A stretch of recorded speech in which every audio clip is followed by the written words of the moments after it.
Salam, hər vaxtınız xeyir olsun, hörmətli izləyicilər. Hər birinizi xoş gördük. Növbəti söhbətimizə başlayıram. Bir xatırlatma etmək fikrindəyəm. Çünki bu çox vacibdir və biz bu deyilənləri nəzərə almalıyıq. Özümə də aiddir, məni dinləyən hər bir kəsə də. Sözsüz ki, hər bir kəs həyatını firavan görmək istəyir, yaşamaq istəyir. Amma o firavan həyata çatmaq üçün, nail olmaq üçün mütləq biz insanlıqla davranmalıyıq, yaşamalıyıq və bunun üçün də bütün dəyərləri qüvvədə saxlamalıyıq. İtirilmiş dəyərləri də bərpa etməliyik. Bu məlum məsələdir. Bizim hər bir işimiz, fəaliyyətimiz, həyata baxışımız, davranışımız göylərə məlumdur. Yəni ali varlıqlar daim izləyirlər. Çünki həyatın nizamlanmasında onlar əsas rol oynayırlar. Xüsusən də indiki hal-hazırki vəziyyətdə bəşər övladlarına daha çox diqqət yetirirlər. Bu mənada ki, kainatın həlledici məqamına yaxınlaşırıq. Ona axirət deyilir, qiyamət də deyilir. Dövrün tamamlanması olacaqdır. Bunu dəfələrlə demişəm. Biz mötəbər həyata üz tutmuşuq ki, o həyatın sakini olaraq ömrümüzü davam etdirək, yaşayaq, ağır acılar görməyək. Amma bu şərt deyil. Əməllərimizlə, sağlam fikirlərimizlə ona nail olmalıyıq. Kainat qanunu mülayim olduğu qədər də çox sərtdir. Deyərdim ki, olduqca sərtdir. Sadə bir misal deyim. Biz deyək, kredit almaq üçün gedirik banka. Bankda baxırlar, kompüterdə görürlər ki, gecikməmiz var. Və buna görə də kredit verməkdən imtina edirlər. Lap əzizin, qardaşın olsun, sən nə qədər yalvar yaxar etsən də və yaxud da ki, tanımadığın bir kimsədir, ona pul təklif eləsən də, o işi görməyəcək. Çünki kompüterdə artıq qeyd olunubdur. O əyriliyə yol verərsə, mütləq cəzalandırılacaq və yaxud da işdən çıxarılacaqdır. Bunun kimi də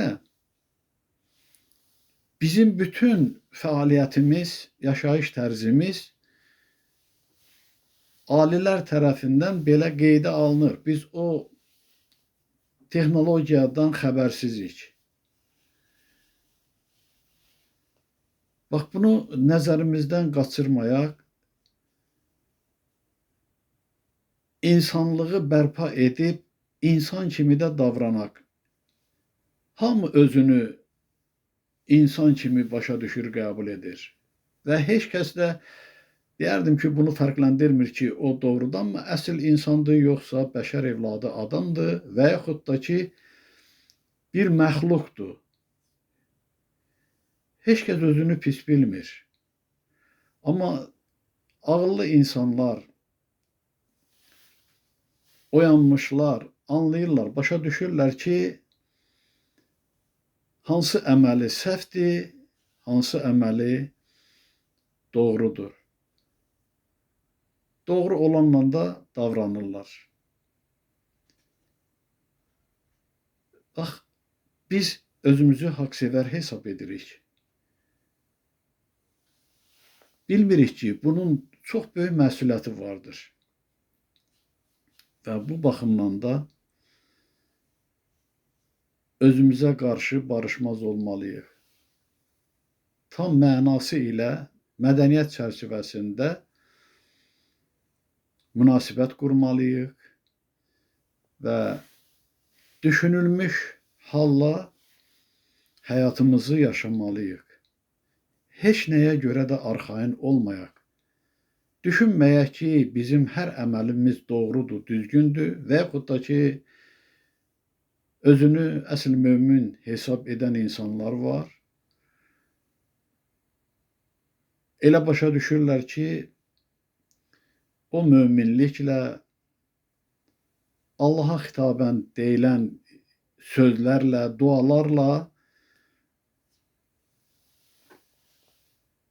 istədiyi bir mövqedə qərar tutacaq. Yəni ki, arzuladığı bir məkanda sakin olacaqdır. Heç də belə deyil. Tam ciddiyyətimizlə özümüzə nəzarəti artırmalıyıq. Qətiyyən nə davranışımızda, nə danışığımızda nalayıq hərəkətə, sözə yer verməməliyik. Hər bir nalayıq söz bizim üçün bir ləkədir, qüsurdur. O qüsurla biz arzuladığımız həyata nail ola bilmərik. Və arxayın düşməyək heç nəyə görə. Mən yuxuda gördüyüm bir halı diqqətinizə çatdırım. Bu həqiqətdən xəbər verir. Çoxdan belə bir yuxu görmüşdüm ki, hardasa hündür zirvədəyik, bu mənada ki, təpədikdir. Bax, belə bir formadaydı, dağ deyildi, təpəcikdir. Mən və təxminən 50-60 haqsevər mənimlə ora gedib çatmışıq. Qarşıda biraz yüksəklikdə də, yəni elə bir ki, biz durduğumuz yerdən 1 metr yarım və yaxud da 2 metr hündürlüyündə bir yerdir. O təpənin qatları ki olur, bu cür. Amma hiss edirəm ki, ora qalxmaq olduqca çətindir, mümkün deyil. 2 nəfər dayanıb, mən deyərdim ki, onlar mələikələr idi. Əllərində o keçmişdə olduğu kimi nizələri belə çarpaz şəkildə saxlayıb durublar yanaşı. Bizi ora qoymadılar, imkan vermədilər ki, biz qədəm qoyaq. Heç nə demədilər, amma biz onu hiss elədik. Mən başa düşdüm ki, biz ora keçə bilmərik. Bu birinci cəhd idi. Sonra bir neçə ildən sonra da müasir devirdi. Mənim işlədiyim diş poliklinikasıdır. Demək, onun girəcəyinə bitişik olaraq böyük bir mağaza var idi. Bir zamanlar idman ləvazimatları satılırdı orada. Hər şey var idi idmana aid. Böyük bir zal idi. Mağaza idi. Orada işləyən də mənim tanışım idi. Həmən bax, demək biz diş poliklinikasının girəcəyindən keçmədik. Həmin mağazanın qapısından girdik ora. Mağaza deyildi. Yuxuda böyük bir zaldır, boşdur. Yenə də bir 50-60 haqsevərlə mən oradayam. Gördüm 2 mələk. Mən hiss edirəm ki, bunlar ali varlıqlardır. Bizim kimi kostyumda, qalstukda geyimli məni dəvət etdilər içəri. Demək, o zalla diş poliklinikasının 1-ci mərtəbəsinin foyesinə bir qapı açılırdı. Oradan keçdik içəri. Və bu 2 nəfər mələk böyük hörmətlə, ehtiramla məni içəri dəvət etdilər. Biz pilləkənlə ikinci mərtəbəyə qalxdıq. Yəni onların davranışı çox hörmətli idi. Və mənə bir təklif etdilər. Keçdim otağa. Və bununla da sanki o yuxu qurtardı. Bu ikinci bir gediş idi, cəhd idi və heç də adi hal deyildi. Demək, nəyi orada başa düşdüm? Mənim özümü dəvət etdilər, amma yerdə qalan haqsevərlər orada qaldı. Və mən arxayın oldum ki, onlar əminlikdədirlər. Yəni, onlar üçün bir narahatlıq olmaz, sadəcə gözləməlidirlər mənim geri qayıdışımı. İndi son mərhələdir. Yəni, bu gerçəkliyin özü bir yuxudur. Yuxu da bir gerçəklik idi. Bundan o yanı yoxdur. Biz o dərəcədə hazır olmalıyıq ki, o arzuladığımız mötəbər həyata keçid edə bilək. Hamılıqla bir yerdə. Və əvvəlki yuxumda heç mən də hesaba alınmadım ki, mən kiməm. Yəni bir deyək rəhbər kimi, başçı kimi, müəllim kimi. Amma ikinci dəfə münasibət tamam fərqli idi. Hətta o mələklər pilləkəni məndən əvvəl qalxırdılar ikisi də və yanakı qalxırdılar. Mənə arxa çevirmədilər ki, arxamca gəlin. Yəni, ehtiramla məni ora ikinci mərtəbəyə demək, dəvət etdilər, qalxdıq. Orada bir otaq var, ora dedilər, buyurun içəri. Da qeyri-fikri sözü demədim ki, nə dedilər və necə təklif etdilər. Eynən həmin diş poliklinikasının binası idi. Orada qəbul otağı idi. Onu demək istəyirəm ki, biz bütün məsuliyyətimizlə, ciddiyyətimizlə həm həyat fəlsəfəsini öyrənib mənimsəməliyik, həm də hər bir kəslə hər yerdə layiqincə davranmalıyıq, danışmalıyıq. Haqsevər olduğumuz bilinməlidir, qəbul olunmalıdır. Bunu heç vaxt unutmayaq. Dediyim kimi, arxayınlıq bizi xoşbəxtlikdən edər. Arxayın düşməyək. Və heç kəs də fikirləşməsin ki, müəllim mənim xətrimi istəyir, mən haqsevərəm, dili öyrənirəm, çıxışlara qulaq asıram və bununla da demək mən gələcək həyatın sakini olacam. Mən sizdən daha çox məsuliyyət hiss eləyirəm. Həm sizə görə, həm özümə görə. Mən də arxayın deyiləm ki, bəli, alilər tərəfindən xoş qəbul olunuram. İndi isə İradə xanım Hüseynovanın şərhinə cavab olaraq fikir söyləyim və belə bir fikir söyləmişdi ki, yerin təkindən gələn səslər cəhənnəmdənmi gəlir? Çünki bu barədə YouTube-da da vardır. Özüm də qulaq asmışam bir-iki dəfə. Tükürpədici səslərdir. Və adamda elə bir təsəvvür yaranır ki, onlar müsibətdədirlər. Mən heç nəyi inkar etmirəm. O da bir həqiqətdir. Amma deyilən kimi yox. Hadisələr vardır. Amma Allahın adı ilə bağlamaq, o doğru düzgün deyildir. Nəyə görə bunu deyirəm? Gəlin belə düşünək. Bütöv kainat sanki bir topdur. Futbol topudur. Bax, kürəvi formadadır. Bütöv kainat. onun bir molekulu olaraq yer kürəsini götürək.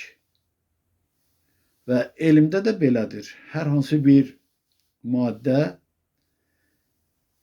öz xarakterik xüsusiyyətini molekullarda göstərir. Mən də sizlərə demişəm ki, Allahın bütün düşüncələri bizim varlığımızda əks olunur.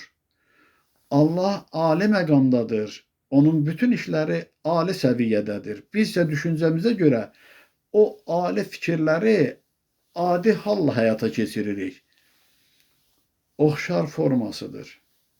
O deyirlər, bəzi geyim paltarlarıdır və yaxud da ki, kompüterdirmi, telefondurmu, bəziləri əslidir, bəziləri köçürülməsidir, yəni kapirovka deyirlər və yaxud da ki, orijinal deyil. Bax, bu fərqdədir. Belə götürəndə düşünək ki, böyük bir kürənin içərisindəyik biz. Həyatımızda da müsibətlər yaşanır. Bildiklərimizdən misal deyirəm. Fərz edək ki, Xocalı hadisəsində o insanların ahu, fəryadı, çığırtıları və yaxud da ki, Ukraynada, Buçada, eləcə də Qəzzada, Fələstində, bir vaxt deyək İraqda, Əfqanistanda, ümumiyyətlə dünyanın hər yerində, bu maddi dünyanın gedişatında bu faciələr olmuşdur. Bundan ilahi varlıqların da xəbəri vardır, uca Allahımızın da. Bu görünəndir. Bizim üçün üzdə olandır. İndi yerin təkini götürək. Mən deyirəm, orada həyat yaşanır. Orada da müsibətlər vardır. O yer kürəsini, bax bizim yer kürəmizi, böyüdək kainat qədər eynən bir-birinin oxşarı olacaq. Yəni, kainat qədər böyüdəndə o yaşayış tərzi, o mühit də bax bizim yaşayış tərzimiz kimi vardır, elədir. Necə ki, bu yer kürəsində müsibətlərdən nalələr göyə yüksəlir, yerin təkindəki narahatlıqlardan da bax o nalələr gəlir. Buna da son qoymaq üçün qanunla dövrün tamamlanmasında əsaslı işlər görüləcək və görülməkdədir. Bax, belə başa düşün, qəbul edin. Biz fikirləşirik ki, yəni ki, fiziki bədənimiz var, canımız var da, necə yəni yerin o qatlarında, yaşayış tərzində ola bilərik? Və mən dedim, adicə o boşluqlar və yaxud da məsamələr ki var, kainat qədər böyüdəndə, onun o boş sahələrinin ucu bucağı olmur, o yaşayış hallarının, o məqamın, o gedişatın ölçüsü bilinmir. Amma həyat yaşanır orada. Evdə biz yatırıq. Qapı, ayna bağlıdır. Qışda da hətta indi o plastik aynaları demirəm, elə olsun plastik aynadandır. Qapıda, aynalarda. Hava da yaxşı hərəkət etmir orada. Biz yuxuda gördüklərimiz aləm evimizin içərisinə mi sığışır? Və yaxud da biz deyək ki, özümüzü ruhi halla tərk etmişik, paralel həyata keçirik. Bəs necə oldu ki, evdə olduğumuz halda qapalı bir şəraitdə yatırıq, amma geniş bir həyat tərzinə qədəm qoymuşuq. Ruhumuz bədənimizdən çıxıb ora gedirsə, hansı halla keçir? Demək, belə götürəndə ruh üçün maniyə yoxdur. Yəni, divar, qapı onun qarşısını ala bilməz.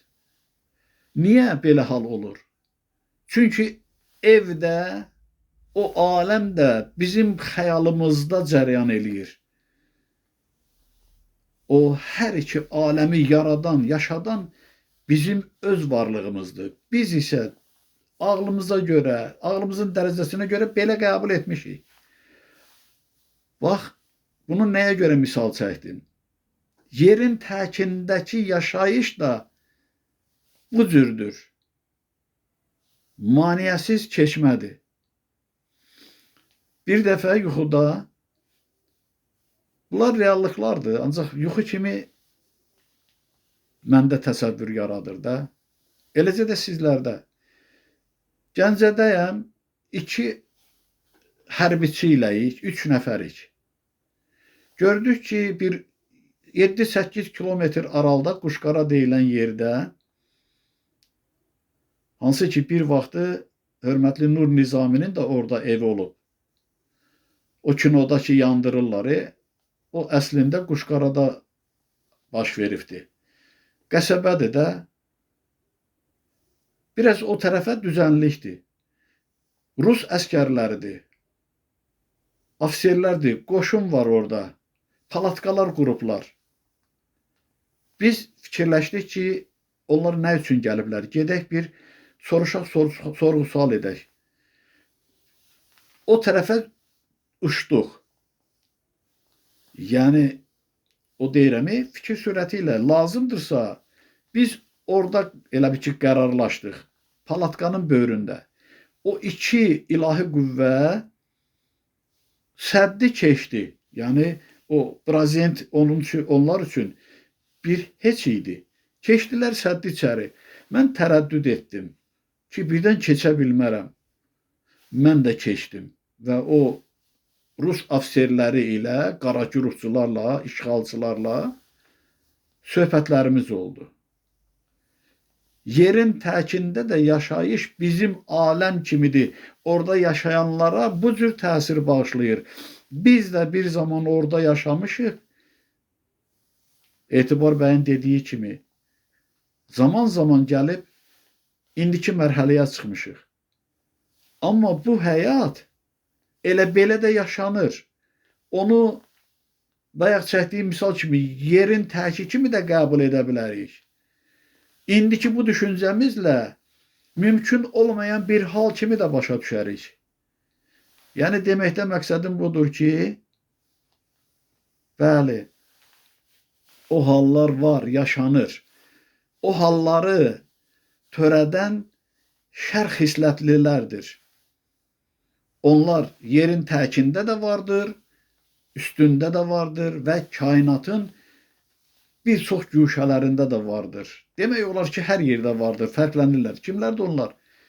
Elə bizim kimi insanların yanlış düşüncələri ilə törətdikləridir. Hansı ki, bir zaman yaxşı insan kimi tanıdığımız bədişləri ilə bir bəd insana çevrilir. Mən ona görə geniş əhatəli izah verirəm ki, sizin təsəvvürünüz olsun. Nə deməkdir bu? Biz necə yaşayırıq o həyatı yerin təkində də, burada da? Təsəvvür etmək üçün bunu belə qəbul edək. Elə bir yekə topdur, bax, ev qədər. Normal eviniz qədər bir topdur. Onun içərisində adam vardır. O addımlarını atdıqca top hərəkət edir. Baxır o insan hansı boydadır və yaxud da çəkidədir, yaşdadır. Körpə uşaq addım atarsa, bir neçə addımdan sonra o topu hərəkətə gətirə bilər. Özdə öz gücünə münasib, öz düşüncəsinə uyğun olaraq. Ondan yaşca və cüssəcə fərqli olanlar biraz tez işə salacaqlar, gedəcəkdir. Nəhayətdə hündür, nəhəng insandır. Hər addımında o həyat irəliyə doğru gedir bir top kimi. Bu kainat da elə bir sanki şardır, şəffaf şardır. Onu hərəkətə gətirən də bizlərik. O bizim aləmimizdir. Hər birimizə uyğun olaraq aləmdir. O aləmi biz hərəkət etdiririk. Baxır hansı ağıl dərəcəsindəyik. Yəni o uşaqdan böyüyə kimi fərq ağlın dərəcələridir ki, bu həyat necə yaşanır. Biz yaşadırıq həyatımızı, aləmimizi. Dediyim kimi bu adi məqamda yaşanan kimi qəbul edirik ki, həyatın qoynundayıq. Amma ali məqama yaxınlaşdıqca anlayırıq ki, o bizim şuurumuzdur. Şuurumuzun çevrəsi daxilindədir. Elə deyək, kürəsi daxilindədir bütün yaşayış. Biz də onunla bərabər yaşayırıq. Amma onun yaşamasına səbəbkar hər bir fərddir, yaranmışdır.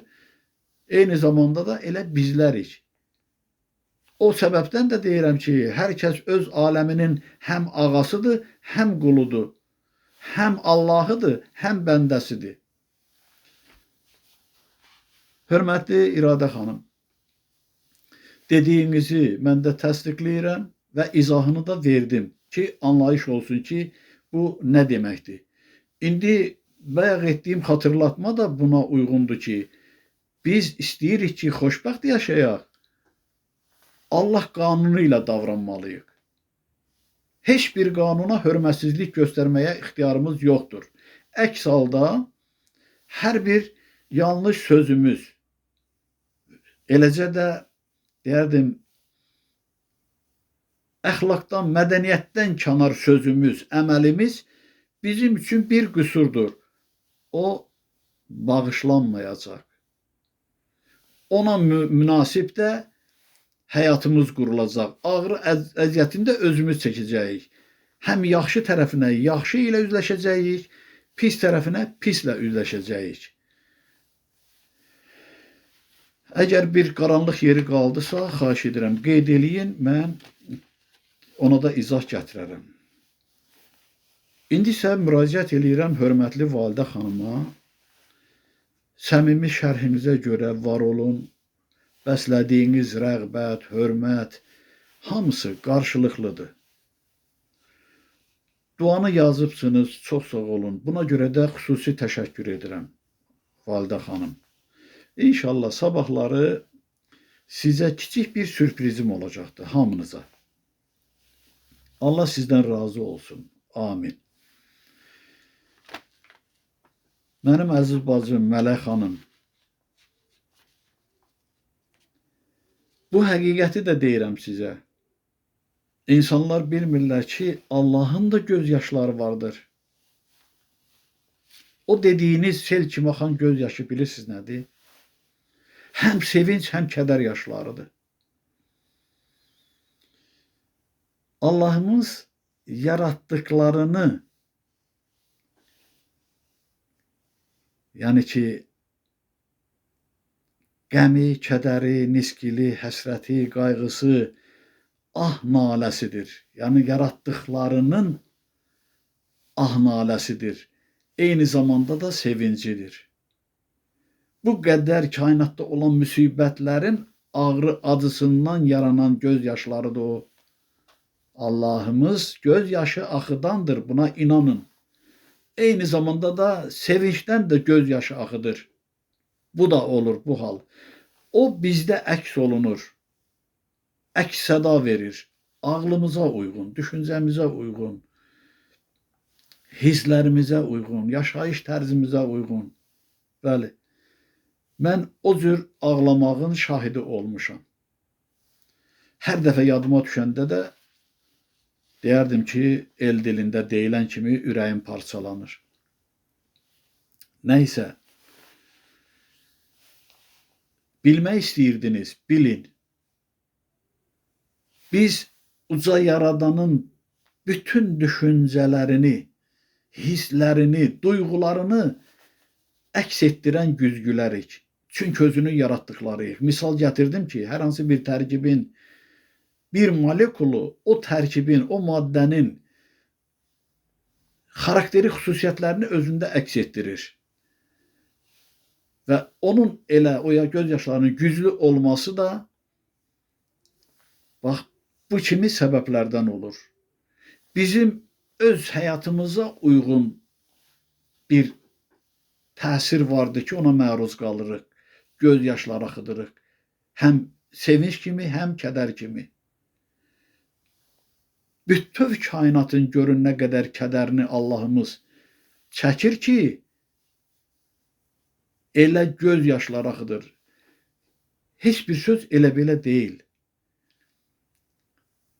Keçənlərinizin ruhu şad olsun. Rəhmətli anam deyirdi ki, hava tutulurdu yağmağa. Deyirdi, qurban olduğum yenə dolubdu. İndi bu dəqiqə boşalacaq, yağacaqdı. Bəli. Bu belə də vardır. Demirəm, Allahımız kədərlənəndə buludlar gəlir. Amma bir bənzətmədir, bir oxşarlıqdır. O söz necə ifadə olunur, necə üzə çıxır. Demək, əsaslanır nəyəsə. Niyə əsaslanır? Elə mənim anam olsun və yaxud da ki, qeyrilər olsun, bir zaman nur zərrəciyi olmuşlar. Bir zaman Allahımızın varlığında yaşayıblar. O hisslərdən məlumatlıdırlar və ondan süzülüb gələndir ki, belə fikirlər meydana çıxır. O bilgilər belə yaranır.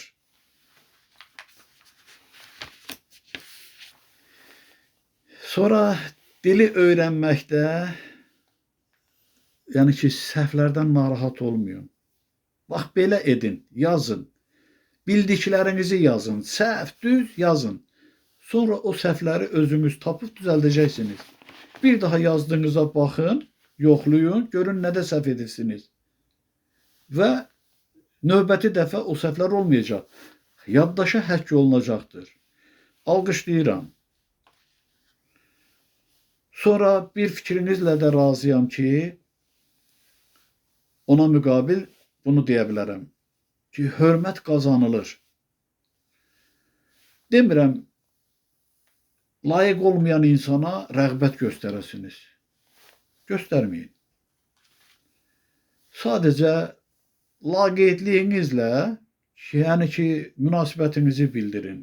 Hörmətsizlik etmək olmaz. Amma indi mən bir-iki misal deyəcəm, biləcəksiniz. Elə davranın. Çünki başa düşməyənə rəğbət göstərməyə ehtiyac yoxdur. O nətər yaranır? Əvvəlcə siz rəğbət göstərirsiniz. Sonra ondan bir mənfi hal görəndə bütün qəlbiniz qırılır, etibarınız qalmır. Ona görə də o məhəbbəti bəsləyə bilmirsiniz. Qazanarsa, bəli, məhəbbət göstərərsiniz. Qazanmırsa, qazanmayıbsa, insanlığı nəzərə alaraq iş yoldaşınızdır da, düşmən olmayacaqsınız ki, məsəl üçün, qohumdur. Ürəyinizdə qəlb nədən ötürüdür ki, hiss etdirmədən bu mənada ki, ona rəğbətli olmursan və bunda da haqlısan. Kim olur olsun. Demək, bunu danışmışam, bir ailə tərkibi olaraq bu söhbəti eləyirəm də mən. Bir məclis idi, toy məclisi, əzizimizin evladının toy mərasimi idi.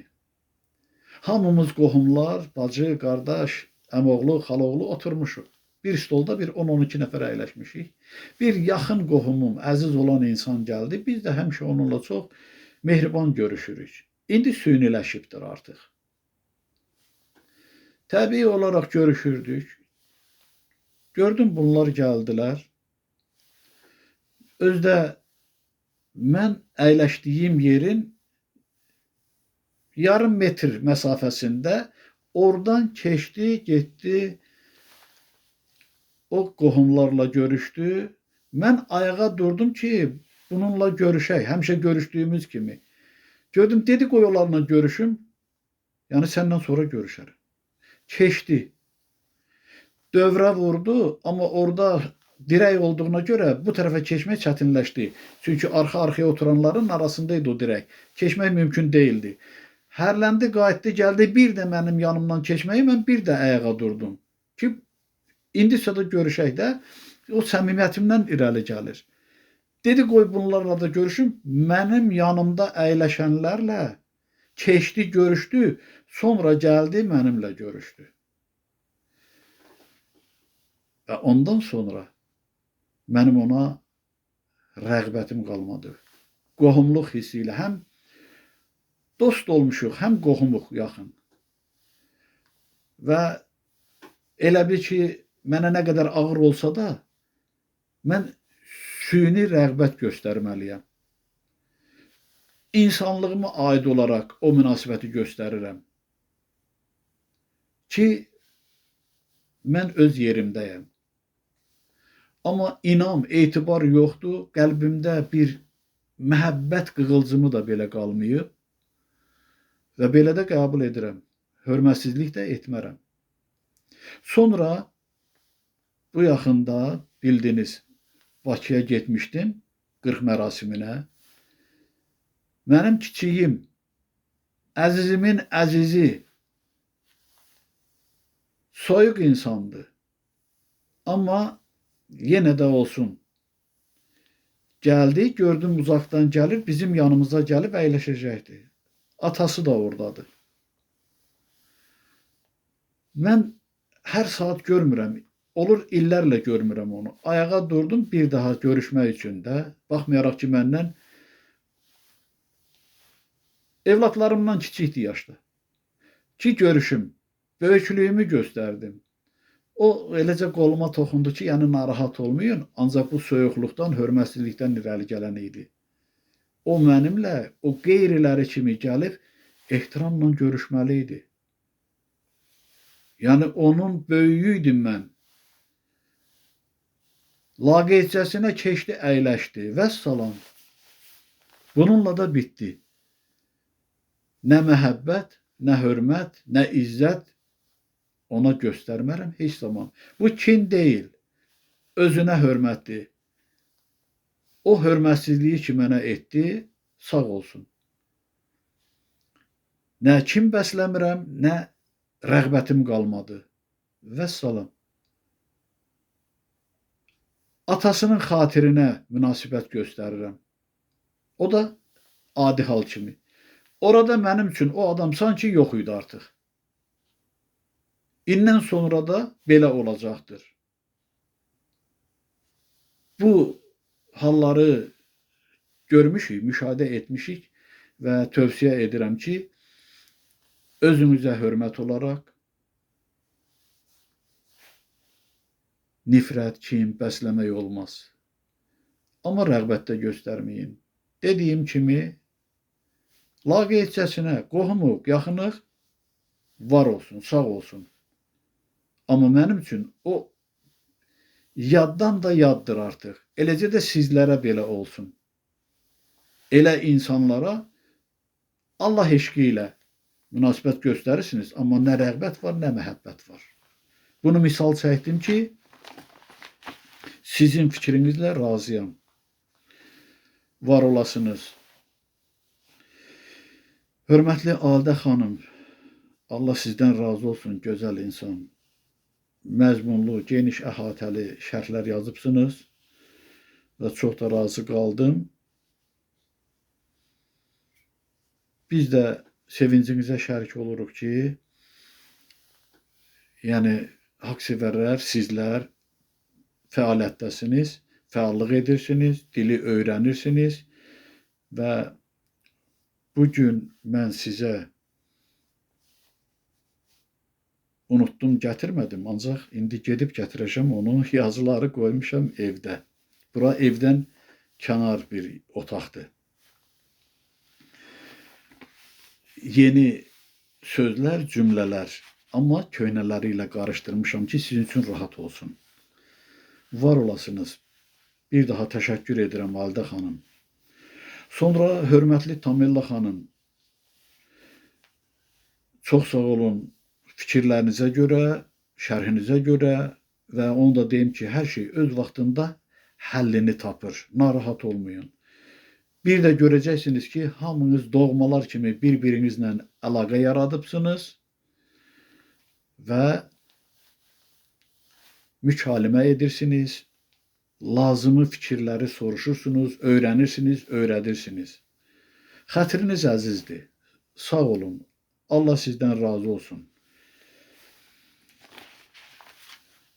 Şərhlər barədə hələlik bu qədər və mən indi o yadıma düşdü. Vərəqi gətirim, hansı ki cümlələri yazmışam. Söhbətimizə davam edərik. İndi növbə ilə söhbətimizi edək. Hərflərlə bağlı onu deyim ki, növbəti hərf yerdir. Yəni, yer sözünü mənalandıran Y hərfidir. Hansı ki, insanın ayağı altında yerdir.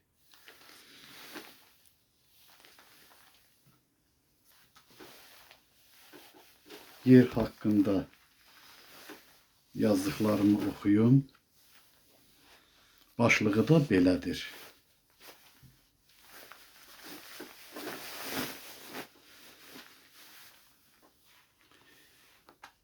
Yerdə dayaq tapmısansa, yolun sonsuz yol olacaq. İzahı belədir. Haqqı, düzlüyü, ədaləti sevənlər həmişə Allahın varlığına inanır, ona söykənirlər, göyə istinad edib, göydə dayaq tapırlar. Pula, vara, dövlətə həris olanlar var dövlət toplamaqla özlərinə ətraf və tərəfdar toplayırlar. Öz imkanlarına və imkanlı dostlarına arxalanırlar. İnsan qəlbində yalnız bir məhəbbətə yer olur. O, ilahi məhəbbətdir. Bütün sevdiklərinə yalnız ilahi məhəbbətlə rəğbət bəsləməlisən. Qadına və yaxud da kişiyə münasibətdə də ilahi məhəbbət ən yüksək zirvədə durur. O Allah eşqi ki deyirəm, hər işə Allah eşqi ilə yanaşmaq lazımdır. Onun saflığını, ülviliyini qorumalısınız. O vahid duyğudur. İnsan yalnız ilahini sevməli, qəlbində yalnız ona yer verməlidir. Əgər bu yer var dövlət hərisliyi tutarsa, insan Allahdan uzaq düşər. Belə insanlar özləri də hiss etmədən şər qüvvələrə qulluq edir. Şər əməllərə qulluq edənlərin ruhu natəmiz olar.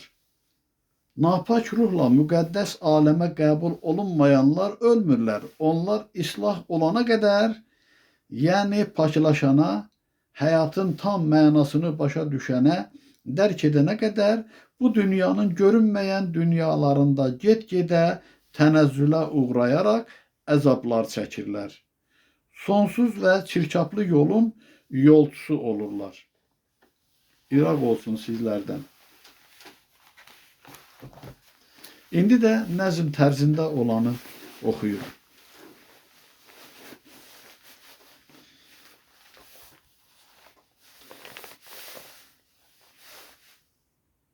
Üçüncü mərhələnin ikinci tövsiyəsidir bu. Yerdə dayaq tapmısansa, yolun sonsuz yol olacaq. Yer dedim, çaşmayın, ana torpaqdır.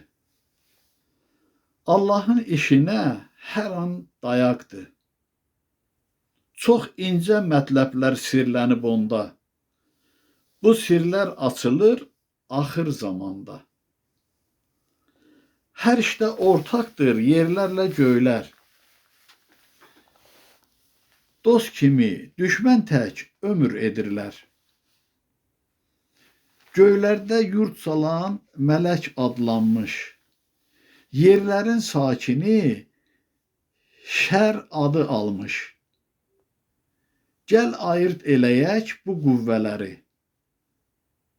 Atasız ürəkdən siz şübhələri. Ucalır daima haqq işi tutan.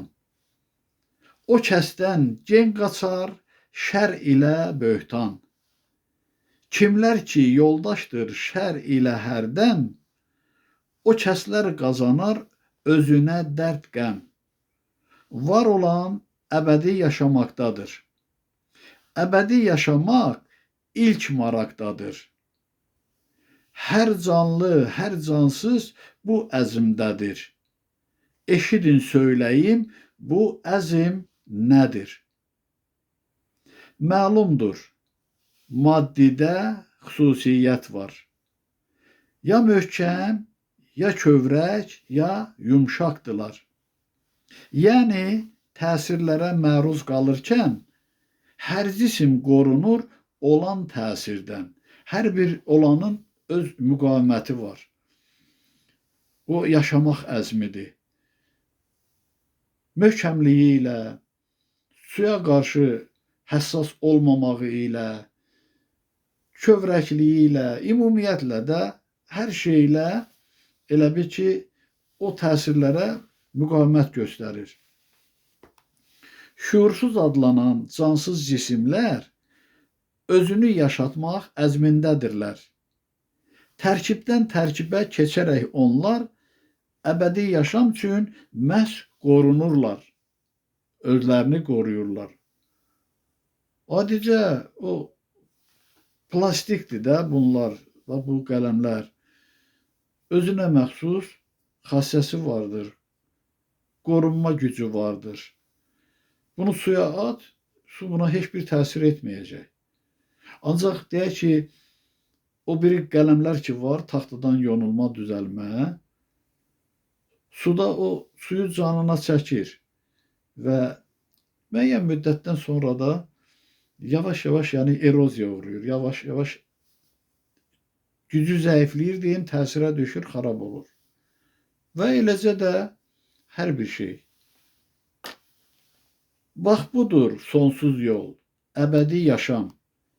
Əbədi yaşayır daş, dəmir və şam. İndi isə biz keçək əsas söhbətə. Bununla yetərsiz siz həqiqətə. Yerlər ilə göylər olmasa fərqli, yaşanmaz nə göylər, nə yerlər əhli. Yerlərlə göylərin öz qanunu var. Allah qanunundan yararlanıblar. Səhvsiz ömür etmək qeyri-mümkündür. Səhv ilə düz olan bir görüntüdür. Gərək ki, Tamilla xanımın yazılarına rəğmən Zemfira xanım yazıb, Əsrar xanım. Ki, yəni, narahat olmayın da, səhvlər olmasa öyrənə bilmərik. Qanunla görülsə iş məqamında, o işdə səhv olmaz, düzlük var onda. O iş ki, görülür, qanundan kənar, düz qəbul olsa da, işdə səhvlik var. Yerlərə, göylərə şamildir fikir.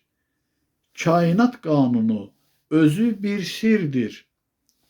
Bu qanun nizama salır hər işi. Qoruyur həm yeri, həm də ki ərşi. Necə ki, Quranda yazılıb belə. Şeytan izinsiz bir iş görməyib hələ. Yəni, Allahın izni olmadan şeytan da bir iş görməz. Bunun başqa bir sirli tərəfi var. Yəni, mən buna indi aydınlıq gətirsəm, o biraz saçbaşlıq yaradar. O deyilənlərin əsl həqiqət tərəfini deyə bilərəm indi. Qalsın sonraya. Çünki bu kimi fikirlərə alışaq, uyğunlaşaq, sonra o sinirləsi olan, mənimsənləsi olan fikirləri deyərəm. Yəni ki, Allahın izni olmadan şeytan da bir işi icra edənməz. Əlbəttə, bu fikri dərk etməz nadan. Arif aramamış sözdən keçənməz. Maddiyyat vacibdir, yaratmışam mən. Demək, elə bir ki, ahəngdarlıq etdi, bir də oxuyum təkrarən. Yani ki izah edilir ki, yani ki Allah'ın izni olmadan şeytan da bir işi icra edemez. Elbet Arif aramamış sözden keçenmez. Maddiyat vacibdir, yaratmışam mən. Səbəbli yaranıb nurlu əqlimdən. Hər işdə vacibdir miqdarla meyar. Miqdarı keçməyə nə ehtiyac var? İnsan uzaq olsa ifratçılıqdan, bəlanız gəlməzdi şərdən, şeytandan. Demirəm qaçasız maddi sərvətdən. Sizə ziyan gəlməz vardan, dövlətdən. Bir şərtlə ki, halal zəhmətlə əldə edəsiniz hər bir neməti. Yanaşsaz qanuna böyük hörmətlə olmaz heç bir kəsin dərdi, illəti. Nemətlə canlanır bütün mövcudat. Nemət lazımdır ki, yaşadıb bünyat, yaradıb bünyat. Nemət lazımdır ki, yaradıb bünyat. Necə izah edim, mən deyim daha, nemət həyat verir cismə həm ruha. Eşidin, sərvətə olmayın mail. Heç zaman nemətlə olmazsız kamil. Sərvətin miqdarı artdıqca əlbət, tamahı artırır, budur nəhayət. Miqdarı keçməmək lazımdır. Nə də alüdəçilik yaxşı iş deyil. Hissi ilə tamaha boyun əyənlər var dövlət yükünün altında inlər. Belə bir atalar məsəli vardır. Azın az, çoxun çox əngəli vardır. Əqlə yox, nəfsə çox güc verən insan, axırda insan yox, o olur şeytan. Beləcə, nəfs ona, o nəfsə hərdəm güc verib olurlar əbədi həmdəm. Buradan başlayır bəlalı yaşam. Bu yolun yolçusu alanmaz ilham. Bir daha deyirəm, yadda saxlayın. Səbəbi ifratdır olan ahvayın. İki siması var hər bir varlığın. Biri həyalıdır, birisi azğın. Əgər ki qanuna etsəz riayət, hər mənfi görünən olacaq müsbət. Tamaha güc verib axtarsaz dayaq, xoş gündən, səfadan düşərsiz uzaq. Ağılla düşünüb ölçün hər işi, o zaman həyata keçməz şər işi. Yatmışlar oyansa əgər qəflətdən, nəticə çıxarar böyle söhbətdən. Kimlər malik olsa təmiz niyyətə, onlar yolcu olar əbədiyyətə. Mal dövlət son anda yerdə qalacaq. Sərvətdən insana dayaq olacaq. Üzr istəyirəm, sual formasındadır. Mal dövlət son anda yerdə qalacaq. Sərvətdən insana dayaq olacaq. Şeytan yox, şeytani düşüncə vardır. Həyat görüntüdür, sirli axardır.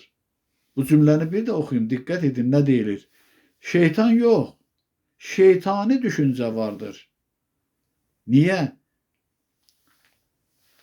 O şeytanın özü də insanın bir təzahür formasıdır. Vaxtilə o da insan olmuşdur. Nur zərrəciyi olmuşdur. Allah'ımızın varlığında onun bir zərrəsi, hissəciyi olmuşdur. Demək, şeytani düşüncələrlə şeytan adını almışdır. Şeytan yox, şeytani düşüncə vardır.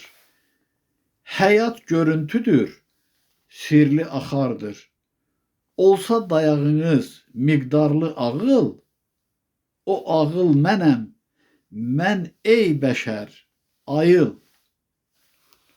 Bir də deyirəm, uca yaradan deyir ki, olsa dayağınız miqdarlı ağıl, o ağıl mənəm, mən, ey bəşər, ayıl. Şükür edirəm Allahımızın varlığına.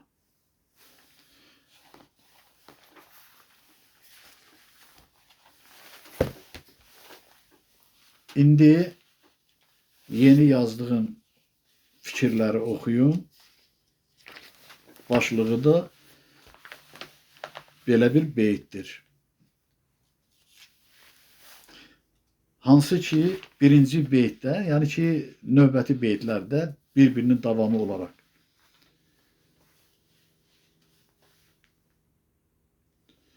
Düşündüyümüz tək qurulur həyat.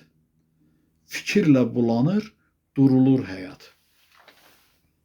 Amma ki bu işdən xəbərsizsiniz. İnana bilməzsiniz, siz əkizsiniz. Yəni həyatla ekizsiniz. Siz həyat da sizin fərqli təzahürünüzdür.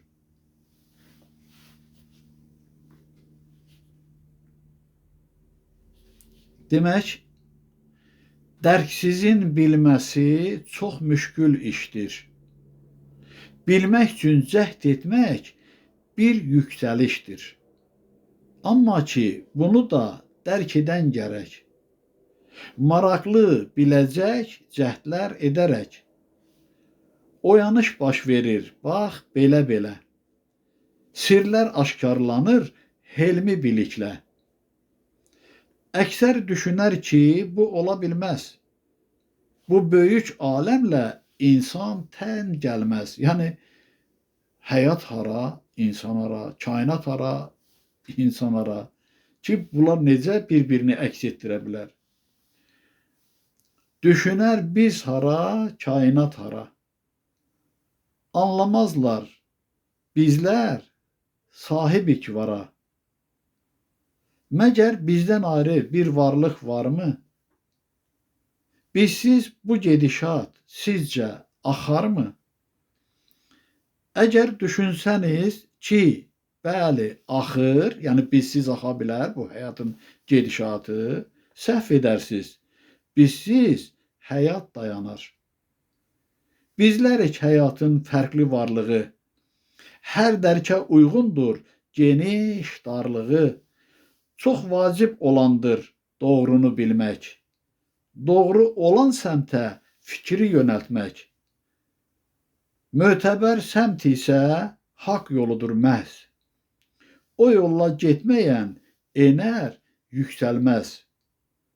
Enməksə enənin faciəsidir.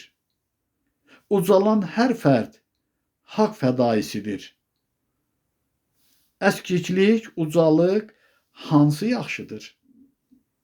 Nəticə həyata fərd baxışıdır.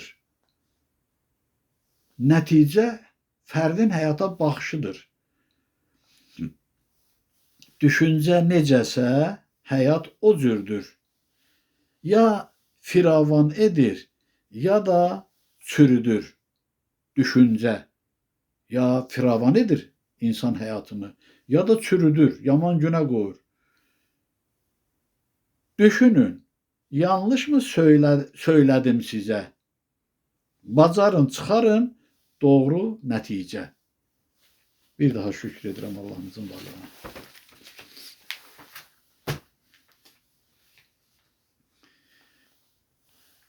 Bir qismdə həyat kitabından oxuyum, sonra keçək tədrisə.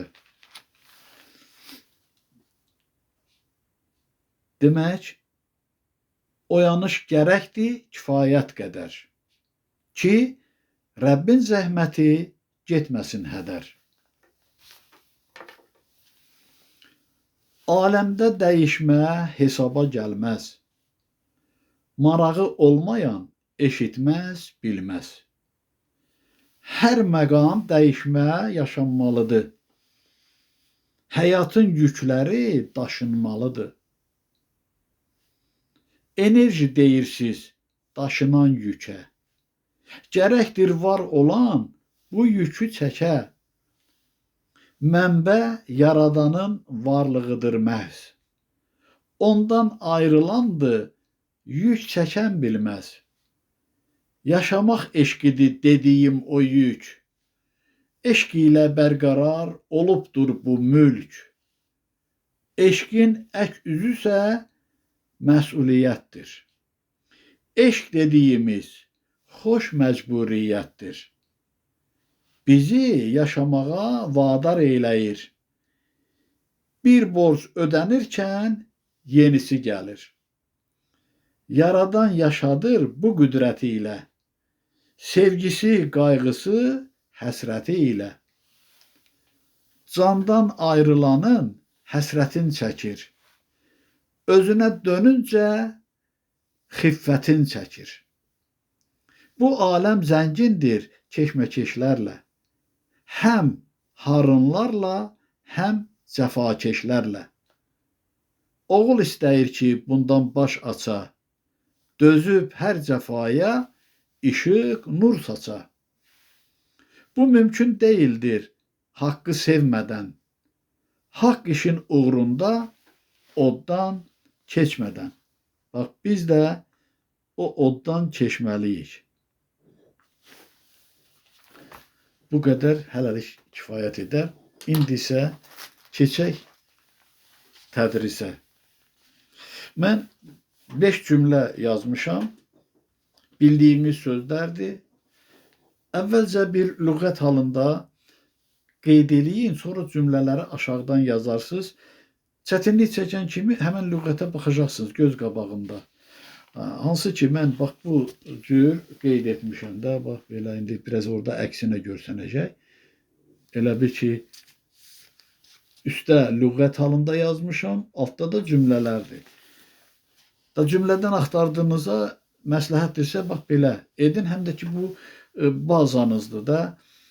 İşlətdiyiniz sözlərlə quraşdırıram cümlələri, yenilərini əvəz edirəm. İndi deyəcəm hansı sözlər yeni sözlərdir. Demək, qeyd eləyin, bu sözü, bu yu deyilirdi ki, u idi. Mən onun birini ixtisara saldım. Gördüm ki, yox, heç ürəyimə yatmır. Elə yu bəsdir. Bu deyəndə yu deyirsiniz. Bir-də də i'nin birini ixtisara salmışam. Lüğəti belədir. Bu, tre, yu. Var, tre, eybə. Eybə. İş, vi. İşdə, yəni işdə. Vi, səq. Yoxsa burada bitişikdir, yox. İşdədir, bu işdə. İşdə, vi, səq. Vi, səq. Niyə vi-dir, niyə bi-dir, onları öyrənin, sonra qrammatik cəhətdən deyəcəm. Vanna, təzə sözdür. Vannada. Yoxsa ayrıdır, bilmirəm. Vannada bitişikdir, hə, vannada, vannanın içərisində. Vannada, vi, eştə. Paltar, o da təzə sözdür. Tre, acəz. A-cı, ə-sı, acəz. Paltar. Bunu bilirsiniz də, çox, çoxdur. Bi-uhət. Dağ. Tre, fumən. Dağ, fumən deməkdir. Məna. Tre, hərma. Mahiyyət. Həyma. Hərma mənadır, həyma mahiyyətdir. Qab da ayrıdır da, qab da. Qab, əxtə. Da, pi. Qab, da. Əxtə, pi. Əxtıdır, əxtə, pi. Dayə yeni sözdür. Tre. Ələbi. Dayə, ələbi. Məsum bilirsiniz. Məhru. Məhru. Gözəl mehrudur. Məsum məhrudur. Məhru. İnsandır, insandır. Bi esəb.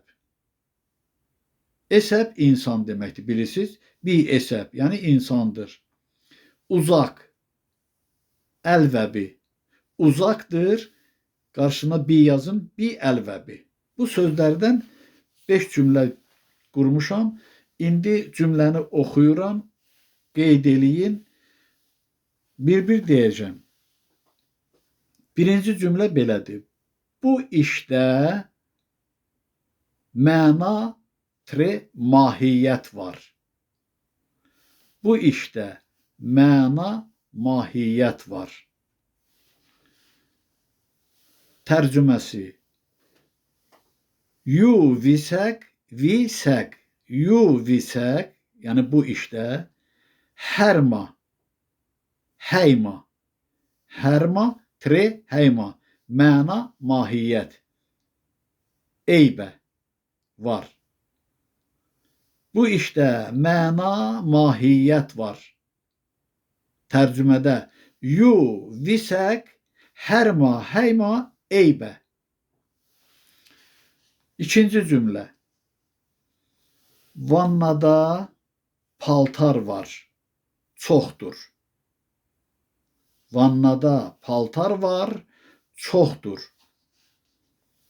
Vi eştə, acəz, eybə, bi uhət. Vi eştə, yəni vannada, acəz, paltar, eybə, var. Çoxdur. Bi uhət. Bir də oxuyuram. Vannada paltar var, vergül, çoxdur. Vi eştə, bitişikdir ha. Vi eştə, acəz, eybə, vergül. Bi uhət. Çoxdur. Bi uhət, bitişik. Üçüncü cümlə. Qab da çoxdur. Yəni paltar çox idi, bunu bildik. İndi qab da ayrıdır da. Qab da çoxdur. Bilirsiniz, o da bağlayıcıdır. Pi olaraq kökdən sonra yazılır. Hamısı qarşıda yazılır, amma bu sonra yazılır. Ona görə qab da çoxdur. Qab da çoxdur. Əxtə, pi ayrı olaraq. Bi uhət. Əxtə, pi, uhət. Qab da çoxdur. İndi dayə məsum insandır. Dayə məsum insandır. Ələbi, məhru, bi esəb. Ələbi dayə deməkdir. Məsum, məhru, bi esəb insandır. Dayə məsum insandır. Ələbi, məhru, bi esəb. Nəhayət 5-ci cümlə. Dağ, dağ, çox uzaqdır. Fumən, uhət, bi əlvəbi. Uzaqdır. Siz burada uzaq sözünü yazıbsınız da yuxarıda əlvəbi olmalıdır. Yoxsa mən uzaq sözünü yazmışam.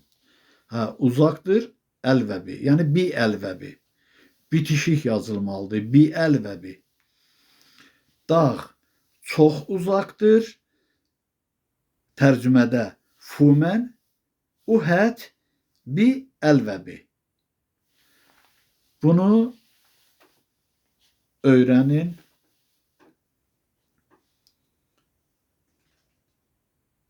Sabahları əlavə 5 cümlə yazsam, desəm, siz çatdıra bilməyəcəksiniz. Ancaq bildiyiniz sözləri elə üslubla deyəcəm, qulaq asarsınız. Bilməyənlər öyrənər, bilənlər də təkrarlayar. Bunu yəni ki, mənimsəyin, öyrənin. Məcbur deyil də, bilirsiniz, məndə məcburiyyət yoxdur. Sizə görürsünüz, getdikcə kömək olacaq. Əlavə sözlər də cümlə quruluşlarının yaranmasına köməklik göstərir. Və getdikcə də bazanız genişlənəcəkdir. Görürsünüz, mən köhnə sözləri işlədirəm, onun gözünə təzə söz əlavə eləyirəm ki, siz ancaq 5 dənə təzə sözü öyrənəcəksiniz. Bildiyiniz sözlərlə də onun qarışığını oxuyub yaddaşınıza köçürəcəksiniz. Və mən də sizinlə bərabər bugündən etibarən çalışacağım ki, əzbərliyim. Çünki siz maşallah irəli gedirsiniz, mən geri qalıram. Paxıllıq etmirəm, əksinə sevinirəm. Buna görə də işinizdə sizə fəaliyyət, can sağlığı arzulayıram və sağ olun. Allah hər birinizdən razı olsun və mən də sizlərdən razı qalıram. Bu çıxışa qədər hörmətli Etibar bəydən bir səs xəbər olmadı. Bəlkə də ola bilsin vacib işləri var. İndi şərh yazacaqdır. Amma olmasın ki, bir narahatlıq baş versin. Hər halda bilinəcəkdir. Səsimizə səs verər. Sağ olun.